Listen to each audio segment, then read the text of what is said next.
mengingatkan manusia tentang bagaimana kita jangan merusak alam, itu adalah menakut-nakuti dan sesuatu yang justru narasi yang jahat. Sebentar, narasi seperti yang Anda bikin tadi itu namanya fear mongering.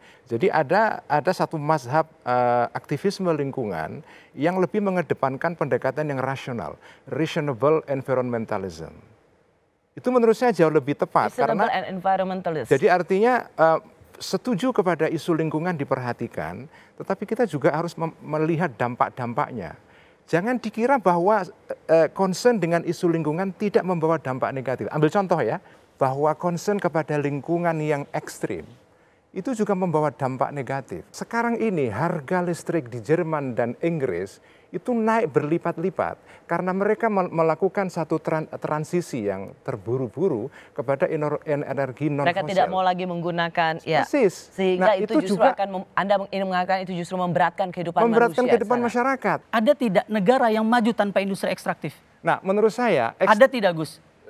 Ada tidak, Gus, negara yang maju tanpa industri ekstraktif sehingga kita harus mengeksploitasi sumber daya alam kita? Ya, negara-negara Eropa yang sekarang ada ini tidak, maju, Gus, negara yang maju tanpa industri ekstraktif? Saya katakan negara Eropa sekarang ini maju, basis ekonomi awalnya dibangun karena melakukan ekstraksi di negara-negara yang dia jajah.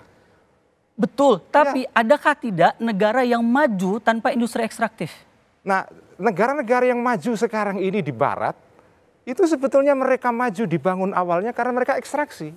Ya, makanya ketika kita tahu bahwa industri ekstraktif ini sangat buruk sekali, maka lakukanlah pertobatan ekologis. Ya, pertobatan ekologis ada banyak negara, Gus, bayangkan.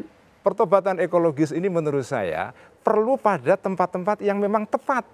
Karena kalau Anda mengatakan bahwa industri ekstraksi itu adalah buruk seluruhnya, pertanyaannya adalah ekstraksi lalu dilarang sama sekali. Padahal kita ini sebagai bangsa, ada negara-negara yang memang diberkahi Tuhan kekayaan alam.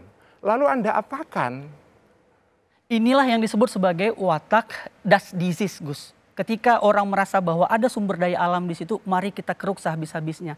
Kita sudah mengeruk, bangsa ini sudah mengeruk banyak sekali industri sumber daya alamnya. Ada batu bara dari puluhan tahun. Apa kapan kita untuk merasa cukup dengan itu, Gus? Apakah Raja Ampat juga layak untuk ditambang? Kapan kita mau cukup?